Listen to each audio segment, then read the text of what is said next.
A e keni pasë çfarë është bërë këto ditë në Itali apo nuk e keni parë më?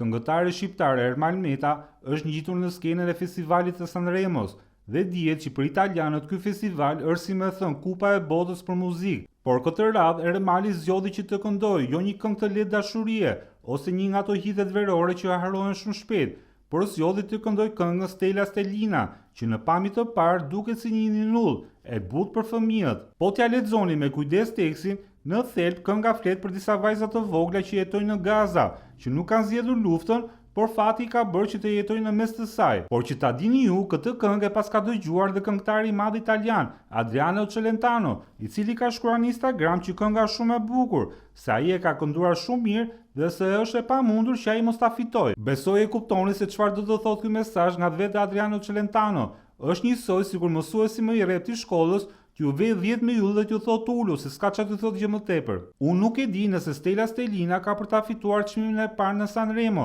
sepse aty vendosin shumë faktorë, por di të them që kur një këngë të bën të mendosh për diçka që nuk e ke parë, atëherë kjo këngë ka fituar më shumë se sa një trofe. Kaq ishte video për sot, shihemi prapë nesër.